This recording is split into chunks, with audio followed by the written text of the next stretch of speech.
Il était 21 fois. Voici quelques extraits des 4 premiers contes publiés dans Il était 21 fois. Nanny et les pièces d'or. Un conte de Victoria Rose Isidoro Tavares, accompagné d'une œuvre de Laurent Rousseau. Il était une fois, Nanny, un vieux nain qui travaillait dans une boutique d'artisanat. Après son travail, comme toujours, il allait se promener dans la forêt magique. Distrait, il regarda le sol et trouva une boîte remplie de pièces d'or. Regarde la fortune que je viens de trouver, dit-il, avec des yeux émerveillés. Il alla à toute vitesse voir le lutin orfèvre pour qu'il puisse les examiner. Le lutin dit : « Si tu veux savoir la valeur de ces pièces, il faudra que tu ailles me chercher la clé de la forêt. » Sans hésiter, l'artisan prend son sac et part pendant 2 jours. Sur son chemin, il croise une fée avec une baguette et lui demande : « Pouvez-vous m'aider à chercher la clé de la forêt, s'il vous plaît ? Un jour, je vous en serai reconnaissant. » La fée fit 2 cercles avec sa baguette et fit apparaître la clé. Nanny la remercia et repartit pour son village.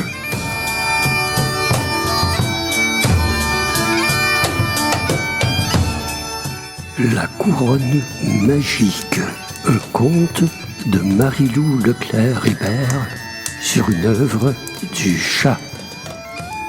Il était une fois un roi qui se nommait Roméo. Il habitait paisiblement un château avec sa femme, son fils et sa fille. Ce roi était le roi que tout le monde aurait aimé avoir. Il était généreux, brave, courageux et par-dessus tout, il avait un esprit de famille incroyable. Rien ne passait avant sa famille. Un jour, au moment où il venait juste de se réveiller, le roi aperçut une sorcière à quelques centimètres de son visage. Le roi, très courageux, n'a pas eu trop peur et lui demanda : « Que voulez-vous, sorcière? Que faites-vous dans ma chambre à une heure pareille ?» La sorcière sourit malicieusement et lui répondit : « J'ai jeté un sort sur ta famille. Si tu veux qu'elle se réveille un jour, rapporte-moi ta couronne magique. » Le roi, bouleversé, courut immédiatement à sa chambre d'habillage et se vêtit de son armure, puis se précipita dehors. Le seul problème est qu'il ne savait pas du tout où cette couronne magique était cachée.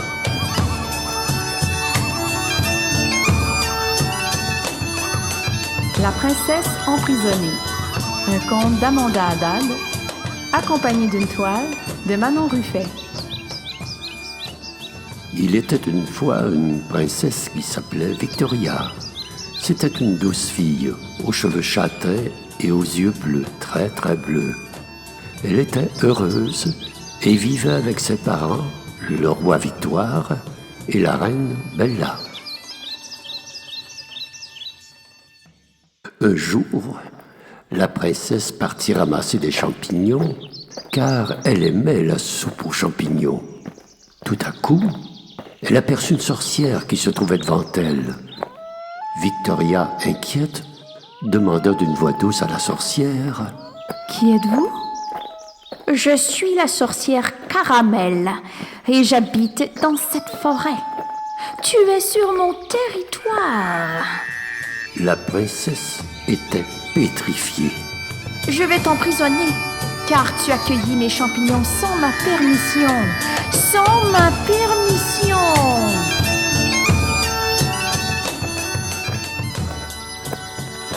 Un artisan un peu trop jaloux. Un conte de Marie-Saphir Labonté Lemay sur une œuvre de Jules Haec. Il était une fois un jeune adulte qui qui était généreux, bon et déterminé dans tout ce qu'il faisait. Il décida de se trouver un travail. Il eut l'ingénieuse idée de se rendre au château du roi pour en trouver. Alors le jeune adulte marcha jusqu'au château. Et quand il fut arrivé, il demanda du travail au roi. Ce dernier accepta de lui donner le poste de menuisier. Durant les premières semaines de travail du menuisier, le roi rencontra un autre travailleur.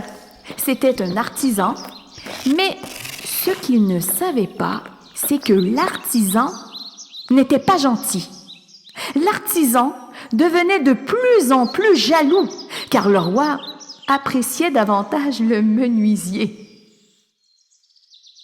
Alors l'artisan dit au roi: « Votre Majesté, le menuisier dit qu'il serait capable de trouver votre bague perdue. » Alors le roi demanda à voir le jeune homme et lui dit: « Si vous dites être capable de trouver ma bague perdue, je vous laisse 3 jours pour la trouver. Et si vous la trouvez, eh bien, je vous donne des pièces d'or. Mais si vous échouez, je vous nuirai.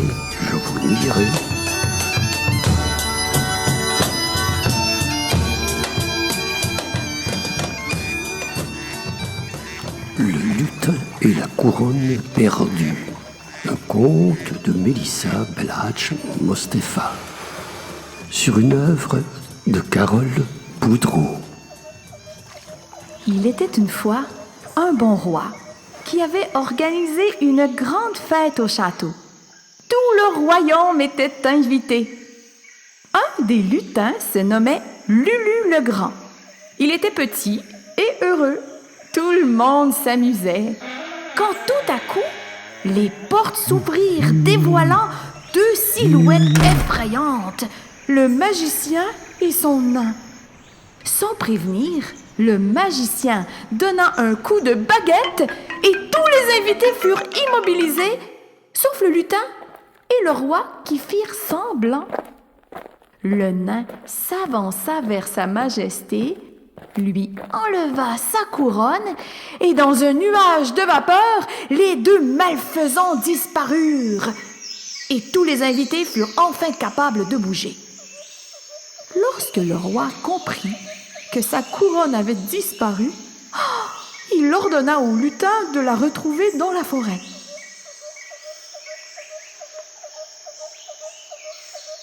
Rendu à l'entrée de la forêt magique, le lutin aperçut une maisonnette. Il sonna et un bûcheron l'accueillit. En marchant, le lutin remarqua que l'homme avait un air familier. Ne seriez-vous pas magicien par hasard? Demanda le lutin. Oui, je le suis, répondit le magicien. En continuant leur balade, ils croisèrent une petite fée. Est-ce que je pourrais me joindre à vous? Demanda la fée. Bien sûr, répondirent les 2 hommes. Quelques heures après, ils arrivèrent à l'étang où se trouvait la couronne du roi.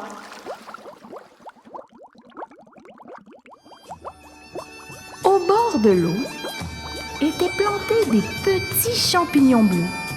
À côté, une pancarte disait: « Mangez-moi et vous aurez le pouvoir de respirer dans l'eau.